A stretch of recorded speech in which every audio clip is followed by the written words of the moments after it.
Ang kwentong ito ay hango sa totoong buhay. Karanasan ito ng pinsan ng kaibigan ko, si Lulu. Taong 2001, Kapitolyo, Pasig.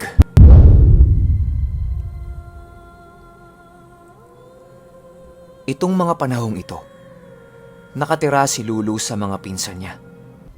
Gawa ng dito siya nag-aaral sa Pasig. Bago pa lang siyang nakatira dito. Sa Batangas kasi talaga sila nakatira eh. Nandoon yung mga negosyo ng mga magulang niya. Malaki at medyo luma na yung tinitirahan niyang bahay dito. Para sa kanya, ayos lang naman yun. Ang importante, komportable siya tsaka may sarili siyang kwarto. Palagi din namang walang tao doon. Gawa ng may kanya-kanyang lakad din yung mga nakatira doon. Magkita man sila tuwing Sabado at Linggo lang kapag wala silang mga pasok. Dahil wala naman silang kasambahay, kanya-kanya sila ng hugas ng plato, linis ng kwarto, laba, at kung ano-ano pang mga gawaing bahay. Kumbaga, sarili mo lang yung iisipin mo sa pang-araw-araw. Walang ibang ginawa si Lulu dito kundi pasok sa school, uwi, kain, tulog.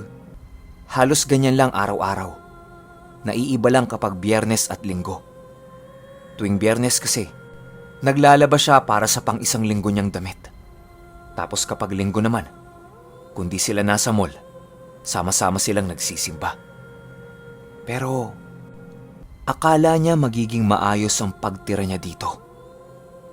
Makalipas ang 2 buwan, medyo may mga kakaiba na siyang naramdaman sa bahay na to. Nagsimula yan nung nadestino yung tita niya sa Japan. Magtatagal yung tita niya doon ng halos 2 linggo. Business trip. Unang gabi nawala yung tita niya. Hinatid nila yon sa airport. Tandang-tanda ni Lulu yon kasi Biyernes ng gabi yon. Saktong naglaba siya pag uwi nila sa kanila.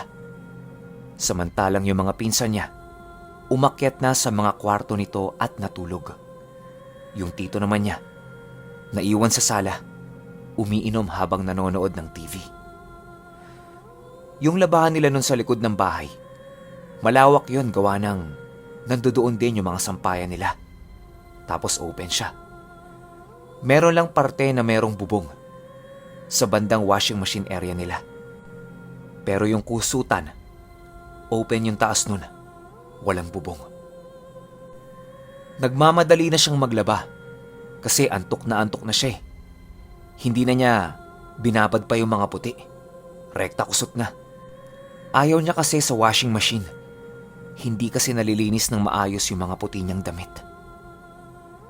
Habang nagkukusot siya, siguro mga 10 minuto pa lang yung nakakalipas. Narinig niya na nagsabi yung tito niya na, "Lu, akit na ako ha. Naantok na ako eh. Bahala ka na dyan." Sumagot naman siya ng, "Sige po to. Tapusin ko lang po to." Maya-maya, nagtataka siya kasi umakyat na yung tito niya pero bukas pa rin yung TV. Naisip niya, baka naiwan lang na nakabukas. Siya na lang yung magpapatay. Pero biglang namatay yung TV. Diba, kanina pa nagpaalam yung tito niya. Medyo kinabahan siya. Kasi baka may magnanakaw na nakapasok eh. Ang ginawa niya, iniwan niya yung labahan niya para silipin. Nung nakatayo na siya at maglalakad na papunta sa sala, biglang namatay yung ilaw. Kinabahan na siya kasi ang alam niya wala nang tao doon eh. Kaya sinong magpapatay nung ilaw? Hindi muna siya kaagad pumunta doon. Pinakiramdaman niya muna kung meron bang ibang tao. Habang nakaupo siya sa likod ng cabinet at nakikiramdam, may narinig siyang dahang-dahang naglalakad Tapos yung tunog nun, parang kawayan na tumatama sa sahig. Paikot yung lakad nun sa sala, para bang meron itong hinahanap. Hanggang sa dahang-dahang lumalakas yung naririnig niyang tunog na parang tunog ng bakya. Nasa likod na niya yung tunog. Patuloy pa rin itong naglalakad. Yung direksyon, parang papunta na sa kanya. Sa takot niya, bumalik siya ng labahan tapos pumunta siya doon sa parte na merong bubong. Nagtago siya sa likod ng washing machine habang sinisipat-sipat kung sino ba yung naglalakad. Naririnig na naman niya ang lakas na ng tunog ng bakya. Parang nandun na yun sa labahan. Wala naman siyang nakikita, pero yung parte ng labahan nila kung saan siya nagkukusot, nakikita niyang bawat tunog ng bakya, sabay namang gumagalaw yung tubig na nasa lupa. Yun bang parang merong umaapak? Nagtago na siya sa likod ng washing machine dahil sa takot. Hindi na din siya sumilip pa. Hanggang sa narinig niyang mabilis na tumakbo yung bakya papalayo sa kanya. Matapos yan, may mga narinig naman siyang nagkakalansingan sa kusina. Parang merong kumukuha ng kutsara. Nakahinga siya ng maluwag nung narinig niya yung pinsan niyang nagtanong ng, "Lu? Pa? Sinong naglalaba?" Agad-agad pumunta siya sa pinsan niya para sabihin yung mga narinig niya. Yung pinsan niya, gulat na gulat sa itsura niya kasi lahat ng buhok niya nakataas. Para siyang nakuryente. Natatawa-tawa pang nagtanong to sa kanya ng, "Oh, ano nangyari sa'yo?" Paulit-ulit niya pa rin sinasabi yung mga narinig niya. Hanggang sa umupo sila at pinag-usapan ngayon. Ayon dito sa pinsan niya, nangyari na din yun sa kanya. Pero mas masaklap. Kasi nasa loob siya ng CR. Naliligo siya nun. Walang tao sa buong bahay nila. Habang naliligo siya, may mga naririnig siyang nagtatakbuhan sa labas. Tapos yun nga din yung tunog. Parang sa bakya. Sinilip niya. Baka kasi pinasok sila ng mga magnanakaw eh. Pero wala. Ni anino wala siyang nakita. Maya-maya pa, biglang mabilis na tumunog yung bakya na yun papalusob sa kanya. Sinarado niya yung CR dahil sa takot. Sa sobrang takot din niya, hindi niya nagawang lumabas ng CR. Hinintay niyang merong makauwi sa bahay nila. Tapos sinabi niya sa tatay niya yung naranasan niya. Natatawa-tawa pang sumagot yun. Tapos meron itong binanggit na Lola Sita. Nung narinig ito ni Lu, napatanong siya, "Ha? Lola Sita? Sino yon, insan?" Sabi nitong pinsan niya. Mga bata pa lang yung tatay nito tsaka mga kapatid niya.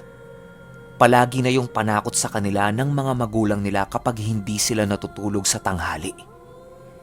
Yun yung dating nakatira sa bahay na yun. Tapos namatay ng mag-isa. Suplada kasi yun at ayaw sa mga tao. Medyo pangit yung ugali. Kaya lahat ng kamag-anak niya, iniwan siya sa bahay. Hanggang sa mamatay siya. Tapos kwento-kwento sa lugar nila. Kahit saan magpunta si Lola Sita, palagi itong nakasuot ng bakya. Tapos balot na balot ng damit yung katawan. Wala kang makikita doon, kundi muka at buhok. Maski pupunta ng palengke yun, balot na balot tapos nakabakya pa. Talagang hindi niya hinuhubad. Nagulat na lang yung mga kapitbahay nun.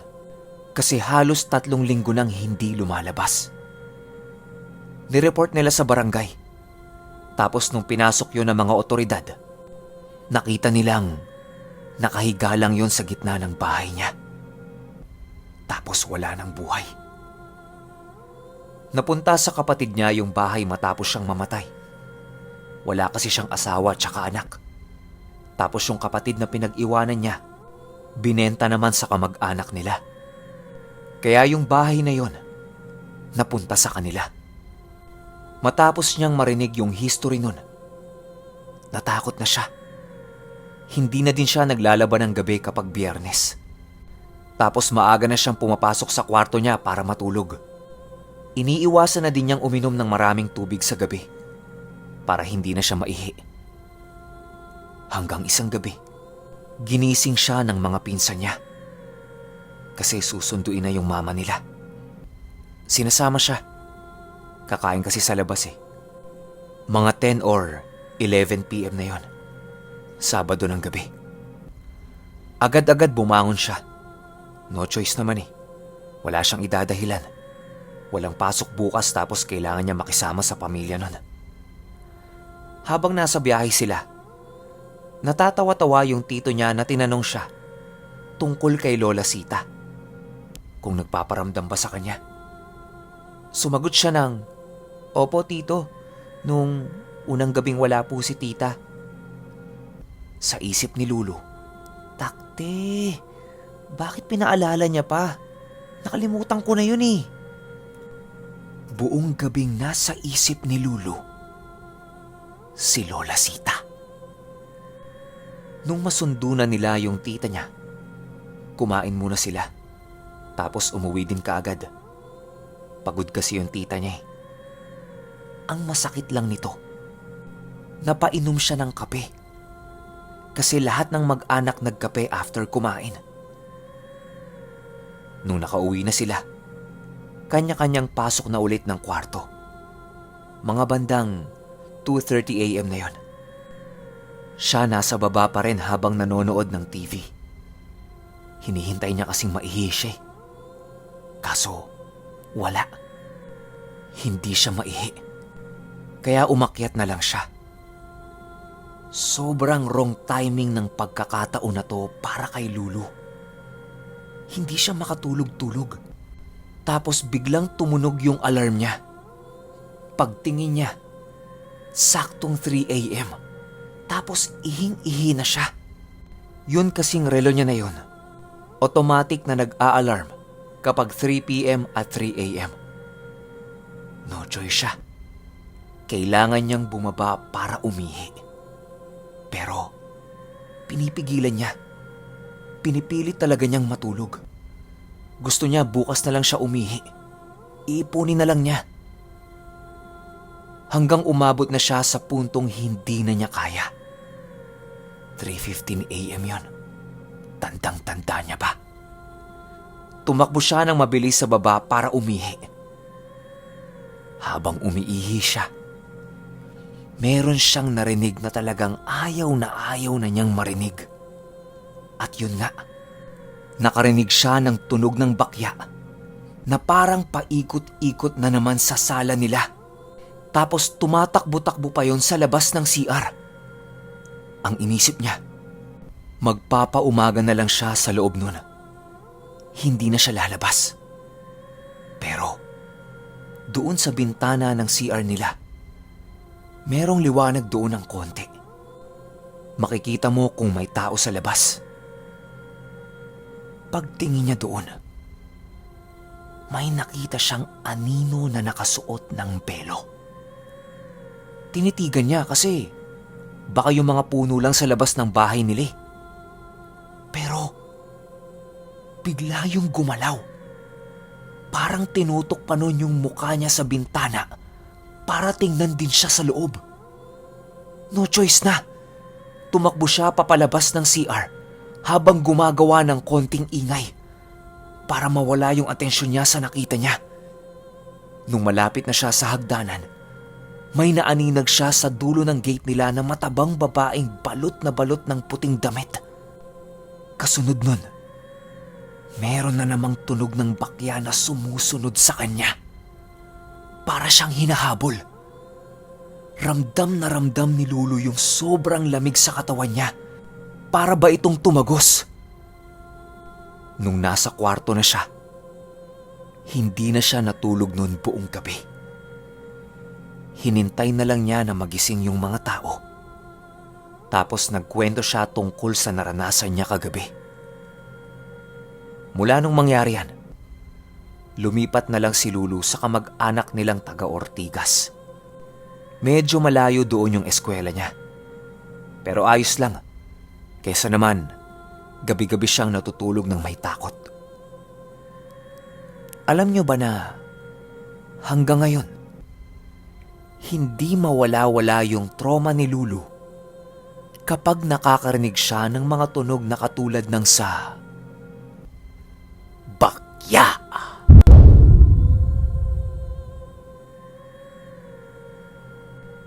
Okay, wala akong may bibigay na opinyon sa kwentong ito. Gusto kong mabuo sa mga isipan nyo ang bawat eksenang nangyari sa kwento.